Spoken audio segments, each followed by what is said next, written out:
The Falklands War. Britain's big opportunity to show the world it still had the ability to stand up to aggressors and the will to wage conventional war. But now a new play at the RSC in Stratford-upon-Avon sets out to tell the story of the conflict from a different angle. We are perhaps more used to seeing more militaristic representations of the Falklands War, but now, 4 decades on, this play places at its centre the innocent bystanders, the islanders caught up in the conflict. The RSC asked me to consider writing a modern history play. And the Falklands conflict has always been very present in my family because my uncle was in the Navy. He was on the Ardent. He survived it, but people close to him didn't. So it's always been a story in the family. Quite a hard and quite a sad story, but one that's been slightly confusing as well as a young child because, well, here's my uncle. He's okay. So this is a great thing, right? But there was always an undertone of complexity to it because obviously people very close to him were lost. Brad spent time in the Falklands to help prepare for the task of telling the islanders' story. You realise that, yeah, these people are really living with it all the time. And that must have some effect. And of course, everyone's different. And so maybe for some people that's quite helpful as a way to kind of, well, this thing happened to us, so we're going to be in control of the telling of that story. Or we want some ownership of this thing that happened to us because it's kind of defined our community now. I think about barricading the doors and windows.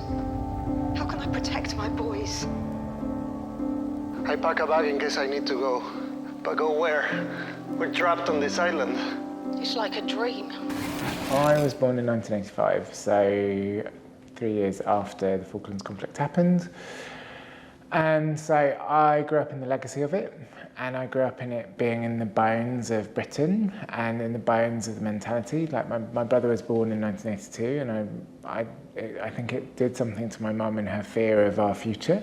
The show's director balances the sometimes differing opinions of his diverse company of actors and the viewpoints of audiences, which are bound to include those who lived through the events of 1982 and those who served in the South Atlantic in uniform. So I welcome it all, but knowing that we will all have different points of view, and I think at the end of the day our responsibility is to hear all of those perspectives because our audiences will have all of those perspectives, so that it's good that we're aware of them, but then it's always going, but what does the play say and what does it make us think about and what's it asking of us in terms of how we share it? And because Brad has worked tirelessly to make sure that there is a spectrum and diversity in the narrative, we made sure that we also invited individuals in, historians, veterans from the islands as well, to talk to us about their own experiences so that we were as broad-minded as the writing was.